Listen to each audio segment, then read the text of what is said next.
আল্লাহ বলছে, এই বান্দা, দিবানিশি এই যে নাফরমানি করছো, এক ওয়াক্ত নামাজ পড়ো না, রোজা রাখো না, হালাল খাও না, পাক নাফাক জায়েজ না জায়েজের ধার ধারো না, সুদ ঘুষ মিথ্যা কিস্তি ওজনে কম দিয়া জীবন চালাচ্ছ, আর ছেলেরা তোমরা নাচ গান নর্তকী ছবি জিনা ব্যভিচার অস্থিরতা মোবাইলের উলঙ্গপনা দিয়ে জীবন শেষ করছো। আল্লাহ দুইটা প্রশ্ন বারবার আমাদেরকে করছে। এক, তুমি কি ভেবেছো তোমার উপরে কারো ক্ষমতা নাই? দুই, তুমি কি ভেবেছো তোমাকে কেউ দেখে না? বলেন, দুই কথার উত্তর দেন। আমার উপরে কারো শক্তি আছে? আমারে কেউ দেখে না?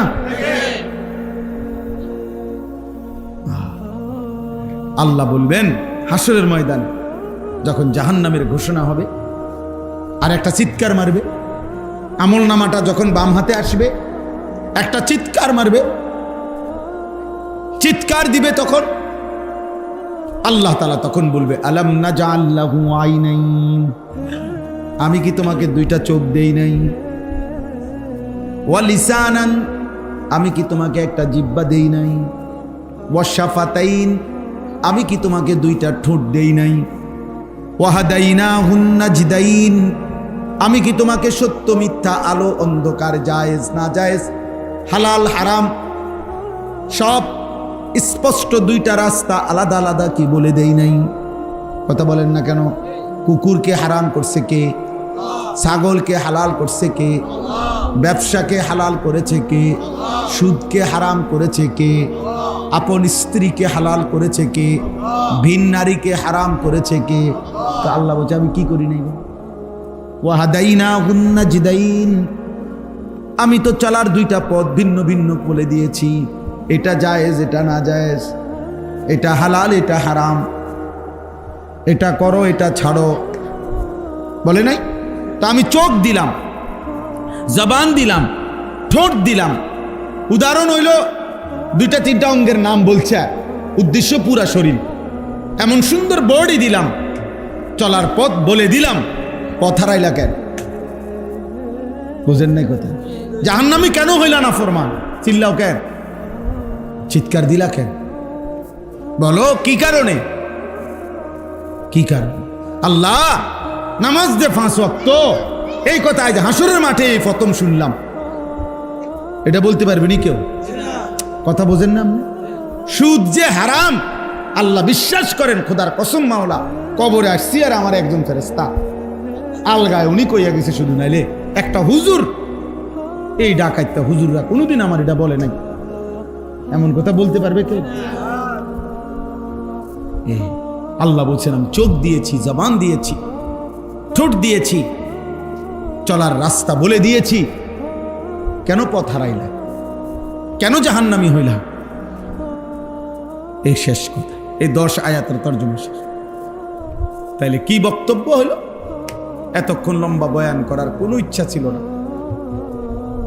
কিন্তু আপনারা যারা আমরা বসছি মহব্বতের সাথে বসছি, আলহামদুলিল্লাহ। এত কথা নাহলে বলার ইচ্ছেও ছিল। আল্লাহ আমাদেরকে কবুল করে নেন। অতএব বাপ, চলেন আমরা সিদ্ধান্ত নেই যে আমরা রাসূলুল্লাহ সাল্লাল্লাহু আলাইহি সাল্লামকেই ভালোবাসি, আমরা আল্লাহকেই ভালোবাসি, আমরা দ্বীনকে ভালোবাসি, আর এর দাবিতেই আমরা ইসলামকে মানার, নবীকে মানার, নবীর সুন্নাতকে মানার ইনশাআল্লাহ সিদ্ধান্ত নেব ইনশাআল্লাহ। এই যে কয়জন যুবক ছেলে আছো বাবা, প্রিয় ভাই, নিজের জীবন বদলা, নিজের বদলা। কেউ মনে রাখবে না তোমার বাবা, আপনাদেরকেও আমারও, পৃথিবী কেউ মনে রাখে না, স্বার্থপর এই দুনিয়া কেউ মনে রাখে। ও মাইলস্টোন স্কুল অ্যান্ড কলেজের যে বাচ্চাদের কথা, ও না আসেনি আলাস ওই দিন চিন্তা করছেন না? খালাস খালাস, প্রত্যেক নতুন ঘটনা পিছনকে কি করে দেয়? আসেনি মারুফ ভাই? বলেন আজকে 1 সপ্তাহ এই যে ঘটনা এটা করছে, এটাও তো কেউ আর জানে না। খালাস, কে কারে মনে রাখে? কে কারে মনে রাখে? ওই প্রবাসী নোয়াখালীর এক প্রবাসী লোকের পরিবারের 7 জন এক মাইক্রোতে মরে গেছে না পানিত পইরা।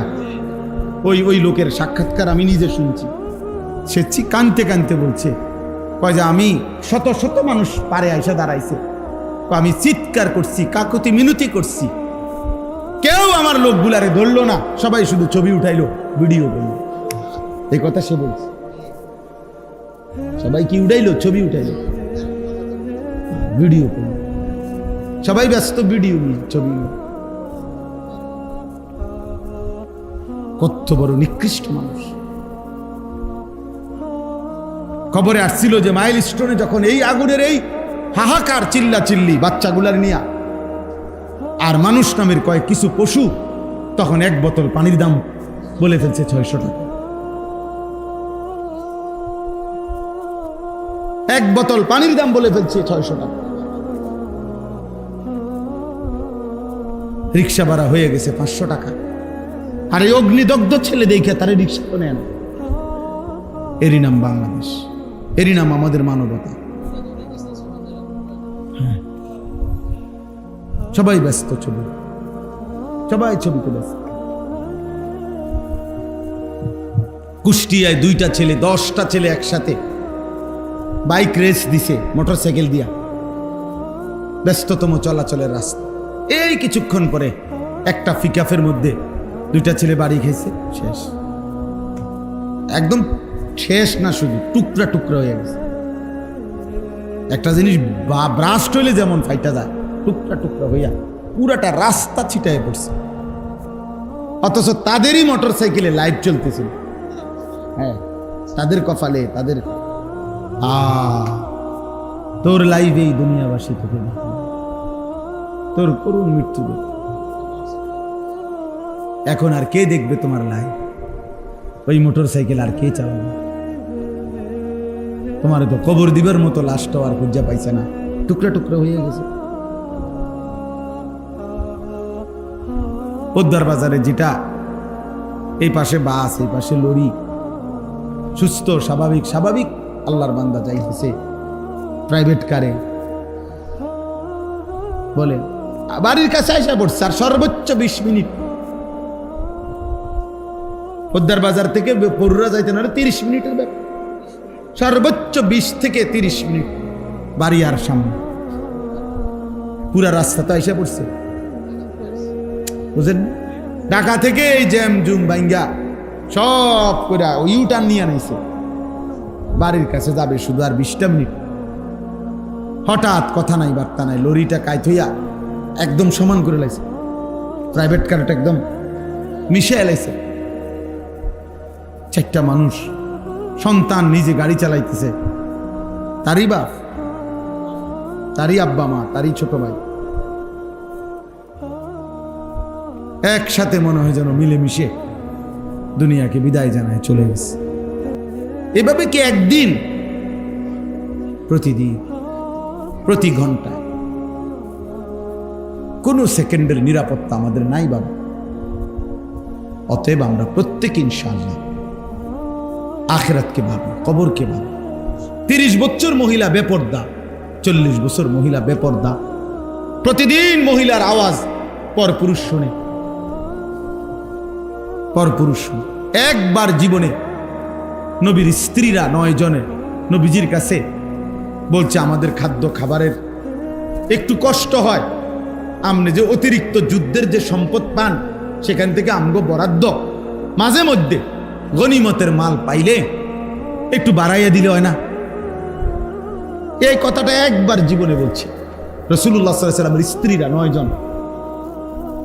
আল্লাহর নবী সাল্লাল্লাহু আলাইহি ওয়াসাল্লাম সেদিন এশার নামাজ পড়ে আর ঘরে যায় নাই। মনটা কষ্ট পাইছে, হায় আমার বিবিরা দুনিয়া চাইলো, আমার ঘরে থাইকা আমার বিবি হইয়া ওরা দুনিয়া চাইলো। তো মন খারাপ করে যখন তিনি মসজিদে বসে আছেন, এশার নামাজের উপরে ঘরে যাচ্ছে না, হুজরায়, তো আল্লাহ তাআলা বলছে, বন্ধু, ইয়া আইয়ুহান নাবিয়্যু কুল লিআজওয়াজিকা ইন কুনতুন্না তুরিদনাল হায়াতাদ দুনিয়া ওয়া যিনাতাহা ফাতাআলাইনা উমাত্তিউকুন্না ওয়া উসাররিহুকুন্না সারাহান জামিলা। আপনি যান, ঘরে যান, মন খারাপ করেন না। আপনার বিবিদেরকে গিয়ে বলেন, হে বিবিরা, যদি তোমরা দুনিয়া চাও, সম্পদ চাও, তো যা লাগবে, যা কিছু ফার্নিচার, আসবাব, গহনা, কসমেটিক্স যা লাগবে বলো, আমি সব তোমাদেরকে দিয়ে দেব। এক শর্তে শুধু, আমি রসুলের স্ত্রী, এটা ছেড়ে দিতে হবে। বুঝেন নাই? মুহাম্মদের স্ত্রী থাকতে পারবা না, আমার থেকে তালাক নিয়ে নিতে হইব। এরপরে যা বলো সব দেব, সব দেব। وَإِن كُنتُنَّ تُرِيدِنَ اللَّهَ وَرَسُولَهُ وَالدَّارَ الْآخِرَةَ فَإِنَّ اللَّهَ أَعَدَّ لِلْمُحْسِنَاتِ مِنكُنَّ أَجْرًا عَظِيمًا। আর যদি আল্লাহকে চাও, রাসূলকে চাও, আখিরাতকে চাও, তো এখন নিয়মিত নেক আমল করতে হবে, মুহসিনাত হইতে হবে, মানে নেককার নারী হইতে হবে। তাহলে আমি আল্লাহ ওয়াদা দিলাম সর্বশ্রেষ্ঠ বিনিময় জান্নাত দিয়ে দেব। সিদ্ধান্ত নাও। দুনিয়া চাইলে রসুল ছেড়ে দাও, আল্লাহ রসুল আখিরাত চাইলে দুনিয়া ছেড়ে দাও। আল্লাহ নবী সাল্লাল্লাহু আলাইহি সাল্লাম আম্মা জান আয়েশা রাদিয়াল্লাহু তাআলা আনহাকে বলছে, ঘরে আয়েশা নবীর স্ত্রী আয়েশাকে, আয়েশা শোনো, তোমাদের দাবি দেওয়ার ক্ষেত্রে আল্লাহর পক্ষ থেকে এখন আয়াত নাজিল হয়েছে, আমি শুনাইতেছি। তবে ভূমিকা বলছে নবী একটা, যে আয়াতটা বলার আগে আগে শোনো, তৎক্ষণাৎ জবাব দিও না। তুমি বাকি 8 জনের লগে মিটিং করো, মশওয়ারা করো, পরামর্শ করো। প্রয়োজনে তোমরা তোমাদের বাড়িতে যাও, যাইয়া তোমাদের আব্বা মা, ওই ছেলে ওই দিক দিয়ে জায়গা আছে তো বাবা, ওই দেখো ওই দরজাটা দিয়ে ঢোকো, তুমি আও বাপ, এদের ঢুকে শোনো কতক্ষণ। তো দেখেন নবীজি ভূমিকা কয় যে তোমাকে আব্বা মার লগে দরকার হলে গিয়ে কি করো, বুঝ কইরো, পরামর্শ কইরো, তোমরা মিটিং করো। তো এরপরে উত্তর দিলে চলবে, নগদ উত্তর দিও না। আয়েশা রাদিয়াল্লাহু তাআলা আনহা বুঝছে ঘটনা ভালো না, উনি আর বুঝুন তো, যা বুঝার বুঝাই লাইছে যে লক্ষণ বালা না, যে এমনি গুছাইতে আছে। তো বলতেছে, ইয়া রাসূলুল্লাহ, কারে কারে জিগামু এটা পরে, আগে আয়াত বলেন, মানে আল্লাহ কি নাজিল করছে এইটা না আগে কইব। পরামর্শ তো কার লগে করবে সেটা আমি বুঝুন, আপনি আগে বলেন কি ঘটনা, কি আয়াত না কইবেন আগে। তো নবীজি বলছে, আল্লাহ এই আয়াত নাজিল করছে, দুনিয়া চাইলে নেও, রসুলকে ছেড়ে দাও। আখিরাত চাইলে, আল্লাহকে চাইলে, রসুলকে চাইলে অপেক্ষা করো, আখিরাত মিলবে, আজরে আজিম মিলবে, জান্নাত মিলবে। আম্মা জান আয়েশা রাদিয়াল্লাহু তাআলা আনহা বলেন, আল্লাহর কসম ইয়া রাসূলুল্লাহ, কাউকে জিজ্ঞেস করতে হবে না, বাকিদের লোক পরামর্শের দরকার নাই, মা বাবার পরামর্শ দরকার নাই। যদি আপনাকে হারাইতে হয়, দুনিয়া যদি আমি 100বারও পাই, আমি এমন দুনিয়া চাই না। আপনাকে হারিয়ে, আপনার মতো স্বামীকে হারিয়ে এই দুনিয়া আমি 100বার দিলেও নেব না। প্রত্যাখ্যান করছেন যে আরে না, বলেন বলছিলাম একটা আবদার, কিন্তু তার মানে আপনাকে হারাবো। হ্যাঁ, ইয়া নিসা আন-নবিয়্যি মান ইয়াতি মিনকুন্না বিফাহিশাতিন মুবায়্যিনাহ ইউদাআফ লাহাল আযাবু দি'ফাইন ওয়া কানা যালিকা আলাল্লাহি ইয়াসীরা।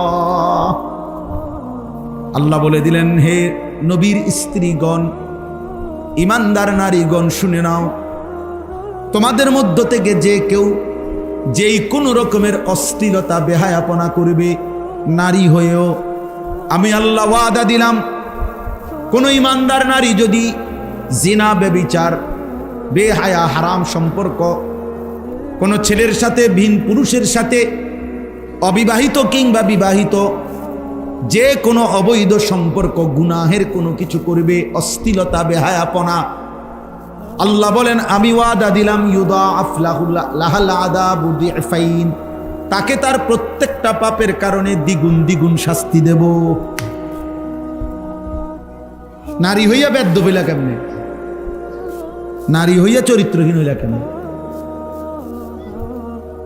নারী তো সৃষ্টিগতভাবেই লাজুকতা বেশি, তার নারীর শরীরের মধ্যে আল্লাহ হায়া বেশি দিছেন, লজ্জা বেশি দিছেন।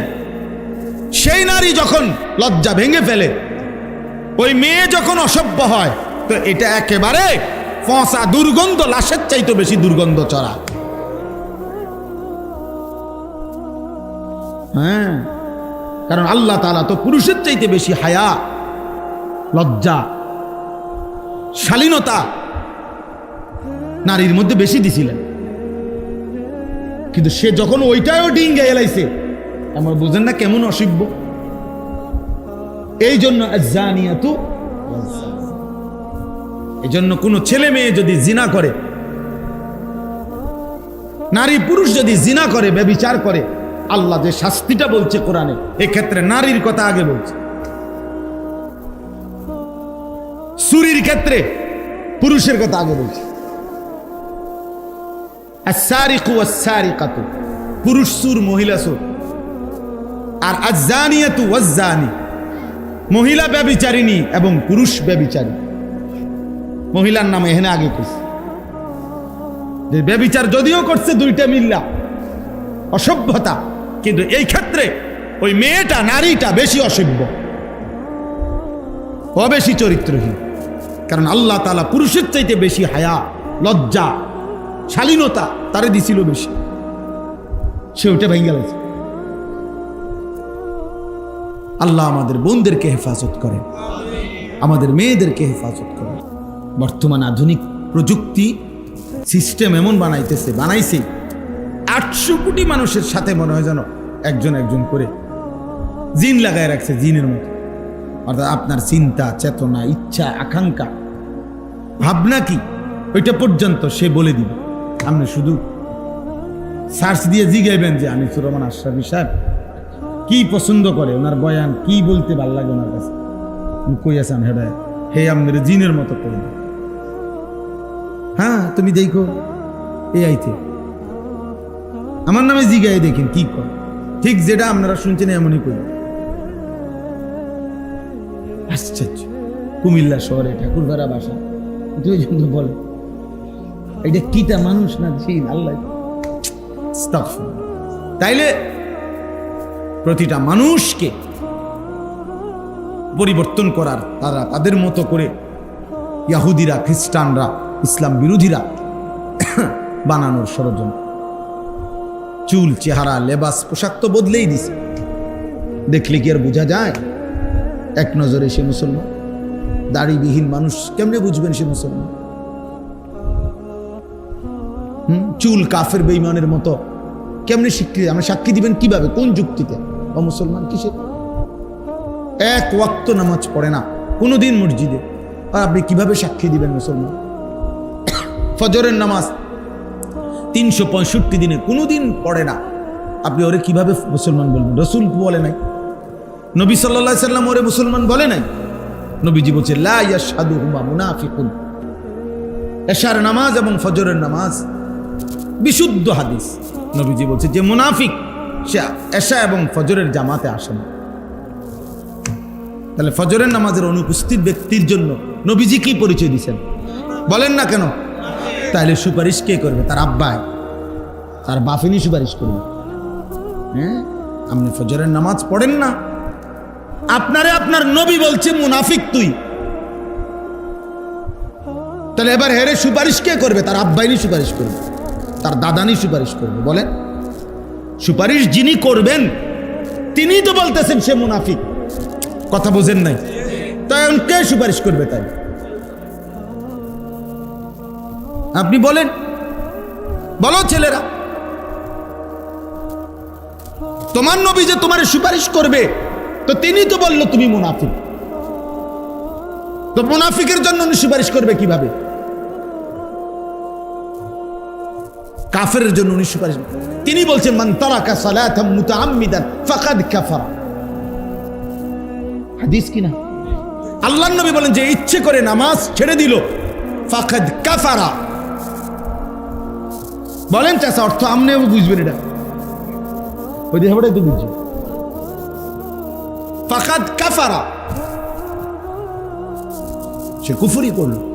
শায়েখ বলছে, আল্লামা মুফতি মুশতাকুর নবী সাহেব হুজুর বলছে মুহাদ্দিসিনের ব্যাখ্যা তো পরে, আগে তরজমা কোন, পরে না ব্যাখ্যা করবেন। আমি তরজমা বলেন, আগে লফজি তরজমা বলেন, শাব্দিক তরজমা বলেন। ফাকাদ কাফারা অর্থ কি? কুফরি করলো। সে যেন কুফরি করলো, সে যেন বেঈমান হয়ে গেল।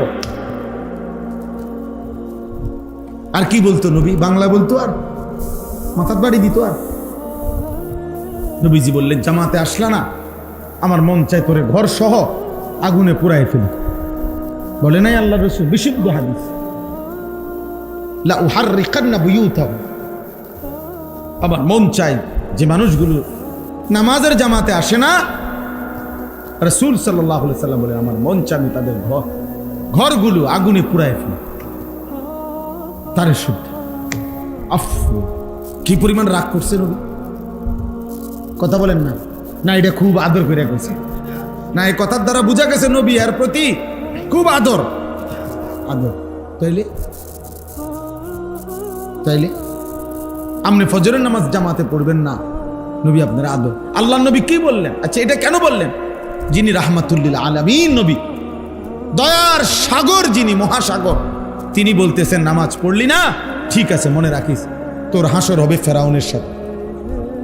বলছে না, কারুনের সাথে, হামানের সাথে।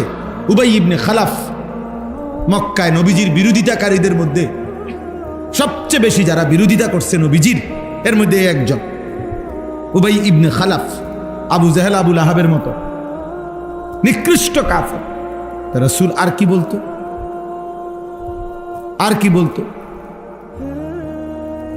হাই সিকিউরিটি সেল আছে কারাগারে, অর্থাৎ সবচেয়ে দুর্ধর্ষ আসামি যেখানে রাখা হয়।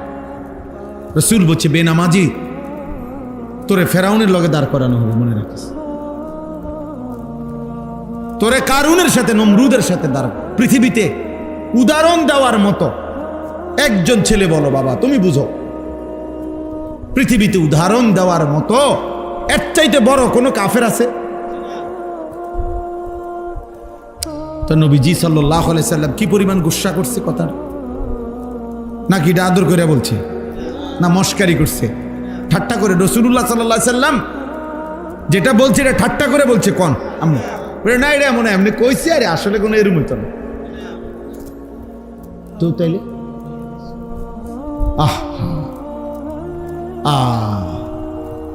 ডোলে, এমনি ডোলে, নবীর এসকে ডোলে লড়ে, হ্যাঁ নবীর এসকে আপনি ডোলেন।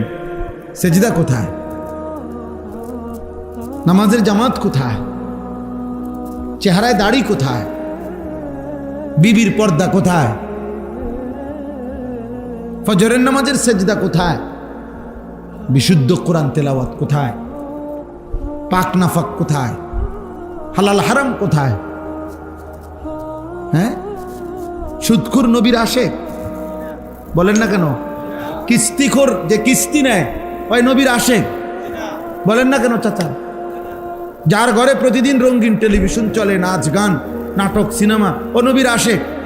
যার চা দোকানে প্রতিদিন টেলিভিশন চলে, 24 ঘন্টা টেলিভিশন চালায় রাখে, ও রাসূলের আশেক। কি বলে বিবেক, কি বলে ইনসাফ, কি বলে? তুমি যুক্তি দিয়ে বুঝাই দাও। কোরআন হাদিস তো নাই পাইতা না, যুক্তি দিয়ে বুঝাই দাও না চাই।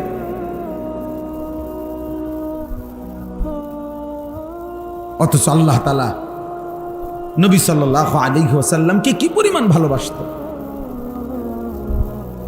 কি পরিমাণ ভালোবাসতেন, কি পরিমাণ মহব্বত করতেন। পুরাটা জীবন খুঁজে খুঁজে আমরা সেই নবীর বিরোধিতা করে করে, অথচ আমরা রাসূলুল্লাহ সাল্লাল্লাহু আলাইহি ওয়াসাল্লামের ভালোবাসার দাবি করছি।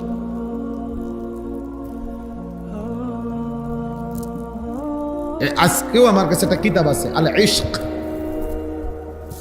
ইশক কই না আমরা, যে আশেক, ইশক, এই কিতাবের নামে এটা আমার গাড়িতে আছে এখন, মানে পড়ার জন্য আনছি, পড়ি আর কি গাড়ির বসে। ওইখানের মধ্যে লিখছে ইশক কাকে বলে, ইশক কাকে বলে? ইশক বলা হয় তাজাউযু হাদ্দিল মুহাব্বা, ভালোবাসা মহব্বতের সীমা অতিক্রম করা। ভালোবাসা মহব্বতের সীমা কি করে ফেলা? অতিক্রম। তাহলে যদি কেউ আশেক হয়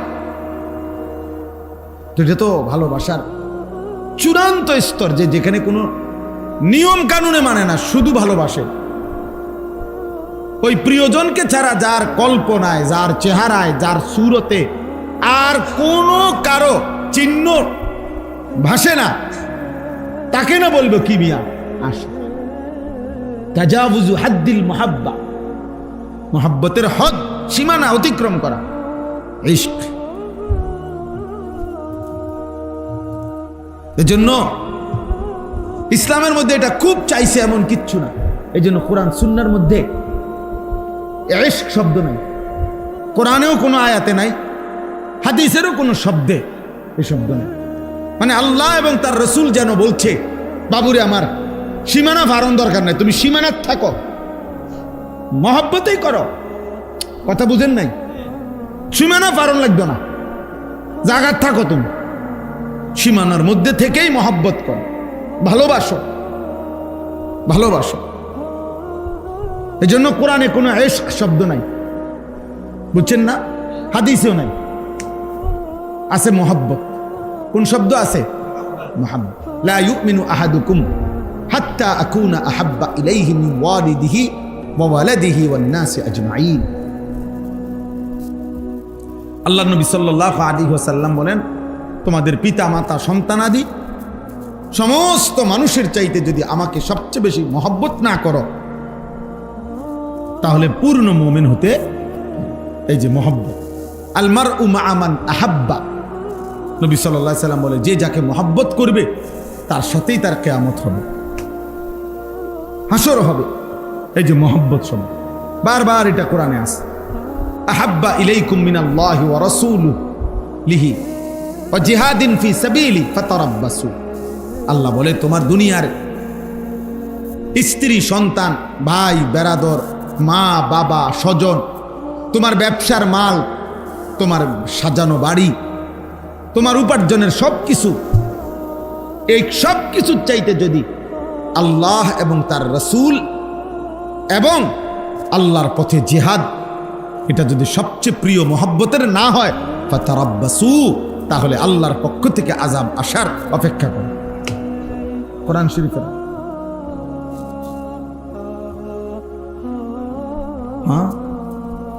ইন্নামা ওয়ালিয়ুকুমুল্লাহ ওয়া রাসূলুহু ওয়াল্লাযীনা আমানু আল্লাযীনা ইউকিমুনাস সালাহ। আল্লাহ তাআলা বলেন, নিশ্চয়ই মুমিন তোমাদের বন্ধু আল্লাহ, এরপরে তোমাদের বন্ধু রাসূলুল্লাহ, এরপরে তোমাদের বন্ধু মুমিন মুত্তাকি ইমানদার। ওয়াল্লাযীনা আমানু আল্লাযীনা ইউকিমুনাস সালাহ, শুধু মুমিন না, ফাসিক মার্কা মুমিন না, বরং নামাজি মুমিন, মুত্তাকি মুমিন তোমাদের বন্ধু, তোমাদের বন্ধু। কোরআনের আয়াত, ফাল্লাযীনা আমানু বিহি ওয়া আযযারুহু ওয়া নাসারুহু ওয়াত্তাবাউ নূর আল্লাযী উনজিলা মাআহু। আল্লাহ তাআলা বলেন, উলাইকা হুমুল মুফলিহুন, যারা আমার রাসূলের প্রতি ঈমান আনবে, আমার রাসূলকে দ্বীনের কাজে সাহায্য করবে, আমার রাসূলকে সম্মান করবে, আমার রাসূলের উপরে নাজিলকৃত কোরআনকে অনুসরণ করবে, আল্লাহ বলেন, আমি বলে দিলাম নিশ্চিত তারা সফল, কামিয়াব, জান্নাত। অনুসরণ করতে হবে। তাইলে বাপ, আমরা প্রত্যেকেই এটা বুঝা দরকার। আমাদের জীবন আমরা যদি আরো 1000-12 বলার সুযোগ পাই, বড় মাহফিল বলেন, ছোট মাহফিল বলেন, একজন বলেন, 10 জন বলেন, জুমার বয়ান বলেন, খানকা বলেন, পীর বলেন, আউলিয়া বলেন, বুজুর্গ বলেন, মাদ্রাসা বলেন, মসজিদ বলেন, মাহফিল বলেন, সম্মেলন বলেন, মাকসাদ একই কথা, আল্লাহ তাআলার ভালোবাসা অর্জন করা, রাসূলুল্লাহ সাল্লাল্লাহু আলাইহি সাল্লামের ভালোবাসা অর্জন করা, জাহান্নাম থেকে বাঁচার চেষ্টা করা, জান্নাতের আমলগুলো করে জান্নাতে যাওয়ার কি চেষ্টা করা, কবরের আযাব থেকে বাঁচার চেষ্টা করা। এই তো কথা, এই তো কথা। চাঁদের দেশের থেকে হুজুর আইলেও তো এই কথা, মাটির তলের থেকে হুজুর বাইরেও তো কি এই মোটা তাজা হুজুর হোক, শিক্ষণ হুজুর হোক, কথা তো এই। ঘুরে ঘাড়ে এগুলোকেই ভিন্ন ভিন্ন আঙ্গিকে বলতেছে, আলাদা আলাদা বলার দ্বারা এক ধরনের, এটার মধ্যে একটা মজা পাওয়া যায় যে এক এক সময় এক একজন থেকে শুনলাম কথা একই, ঠিক আছে, সেটা তো দূষণীয় না, কিন্তু মূল মাকসাদ তো আখিরাত। মূল মাকসাদ কি? আখিরাত। আমাদের জীবন আখিরাত, আমাদের জিন্দেগি আখিরাত। আমরা ভুলে গেলেও আখিরাত হবে। আমরা যদি নিজের জীবনে এক বিন্দু কদর না করি, এই রং তামাশা ফুর্তি আনন্দ এগুলোতে আমরা শেষ করে ফেলি, আল্লাহকে যদি আমরা ভুলে যাই। কিন্তু এরপরেও আমাদের বাস্তবতা এটাই যে আমাদেরকে কবরে যাইতে হবে, আল্লাহর সামনে যেতেই হবে, আল্লাহর মুখোমুখি হইতে হবে। আল্লাহর ক্ষমতা, আল্লাহর নজর, এখান থেকে আমাদের কোনো আড়াল করার সুযোগ নাই। আছে কোনো? আচ্ছা না। আল্লাহ তাআলা আমাদের জন্য রাসূল সাল্লাল্লাহু আলাইহি সাল্লামকে দিয়েছেন যে তোমাদেরকে আমি কষ্ট করে কোনো কিছু গবেষণা করে বের করতে হবে না, আমি প্র্যাকটিক্যাল, আমি কোরআন সুন্নাহর মধ্যে যা বলেছি আমার নবী সাল্লাল্লাহু আলাইহি সাল্লামের জিন্দেগীর মধ্যে তা বাস্তবায়ন করে দেখায় দিছি। শুধু যদি এখন বলতো যে আল্লাহ বলছে নামাজ আদায় করো, তখন আমরা যদি মিটিংয়ে বইতে হইতো নামাজ কয় রাকাত পড়লে ভালো হয়, কোন টাইমে পড়লে ভালো হয়, রুকুটা আগে দিলে ভালো হয় না সেজদা আগে দিলে ভালো হয়, সেজদা দুটো দিবেন না রুকু দুটো দিবেন, চিন্তা করে চান কার কি খেয়াল কোন। তো এইভাবে যদি আমরা মিটিং করে 2 রাকাত নামাজ ঠিক করতে হয়, আপনি কোন না এমন অবস্থাটা কি টাইমটা মিলান যাবো? হ্যাঁ, 5 ওয়াক্তের টাইমটা মিলানো যাব, রুকু সেজদা মিলানো যাব, কি পিঠা লাগবে, আর বাকি কাম তো পরে। আরো তো আমল রয়েছে এই বকর, এগুলার বেড়া এগুলা তো আগে তো নামাজে ঠিক করতে পারিয়েন না। হ্যাঁ, সাহাবায়ে কেরামের জীবনে এমন হয়েছে। রাসূলুল্লাহ সাল্লাল্লাহু আলাইহি সাল্লাম একবার শুধু মশওয়ারা করতে চাইছে আজান মানে কেমনে ডাকলে ভালো হয় নামাজের জন্য। ওনারা এক একজন এক এক বুদ্ধি দিতে দিতে নবী সাল্লাল্লাহু আলাইহি সাল্লাম শেষে বলছে সব বুদ্ধি আগে তো আজকে শেষ, মানে আজকে আর কি হতো না, ফায়সালা করা যাচ্ছে না, মানে এত বুদ্ধি, ওভার বুদ্ধি। তার ফলে তোমরা যার যার বুদ্ধি নিয়ে যাও, ঘুমাও, পরে জানাম কি হয়। আল্লাহ তাআলা ওই রাত্রিতেই আল্লাহ যেন বলতেছে ইয়া রাসূলুল্লাহ, বন্ধু বুদ্ধি বেশি হয়ে গেছে, কালকে পর্যন্ত রাখলে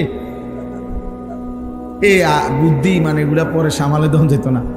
এই জন্য তাৎক্ষণিক আল্লাহ তাআলা ওই রাত্রিতেই ফেরেশতা 2 জন পাঠিয়ে সাহাবায়ে কেরামের কলিজায় স্বপ্নের মাধ্যমে আজান শিখায় দিছে। হযরত আব্দুল্লাহ ইবনে যায়েদ ইবনে আব্দ রাব্বিহি রাদিয়াল্লাহু তাআলা আনহু তিনি আইসা সকালবেলা সর্বপ্রথম নবীজির কাছে বলছি ইয়া রাসূলুল্লাহ, আমি গতকালকে রাত্রে দেখছি 2 জন ফেরেশতা আমাকে এভাবে এই বাক্যগুলো শিখাইয়া বলছে মানুষকে নামাজের জন্য ডাকতে। তো আল্লাহর নবী সাল্লাল্লাহু আলাইহি ওয়াসাল্লাম বলছে সাদাকা, সে সঠিক বলেছে। আর হযরতে বেলালকে বলছে তুমি তার থেকে কথাগুলো শিখে আজান দাও। হযরতে বেলাল যখন আজান শুরু করছে, প্রথম পৃথিবীর ইতিহাসে প্রথম বেলাল যখন প্রথম উচ্চারণ করছে, কিতাবের মধ্যে আছে হযরত ওমর রাদিয়াল্লাহু তাআলা আনহু, ওমর তখন লুঙ্গি চাদর গায়ে দিয়া অর্ধেক দিছে, অর্ধেক হেসরাইয়া দিছে, দৌড় নবীজির কাছে, মানে চাদরটাও ঠিক মতো কি করে নাই, দৌড়াইয়া এসে বলছে আল্লাহর কসম নবী, এই হুবহু স্বপ্ন তো আমিও দেখছিলাম, এই বাক্যগুলো আমি দেখছি, আমি তো মনে করছিলাম আমি এসে আগে বলমু, হায় পারলাম না, ও তো আগে কয়ে লাইছে আইসা, বুঝছেন না, জীবনের তরে আমি 2 নম্বর হয়ে গেলাম, 1 নম্বর কি হইতে পারলাম না। এরপরে হাদিসের মধ্যে তো মুহাদ্দিসিনে কেরাম বলছে 14 জন সাহাবী মোট সেই একই রাত্রে একই স্বপ্ন এই আজানের বাক্যগুলো দেখছে। সবাই এসে পর বলছি ইয়া রাসূলুল্লাহ, আমিও দেখছি। তো আল্লাহ তাআলা আমাদের জন্য নির্ধারণ করে দিয়েছেন সব, কোনো কিছু আমাদের মশওয়ারার উপরে ছেড়ে দেন নাই। আল হালালু বাইয়িন ওয়াল হারামু বাইয়িন, আল ইয়াউমা আকমালতু লাকুম দীনাকুম, দিন আল্লাহ নিজে বলছেন আমি পূর্ণ করে দিলাম, আর কিছু লাগবে না বান্দা, এখন শুধু বন্দেগী করবা আর জান্নাত বুঝে নিবা, আখিরাত বুঝে নিবা।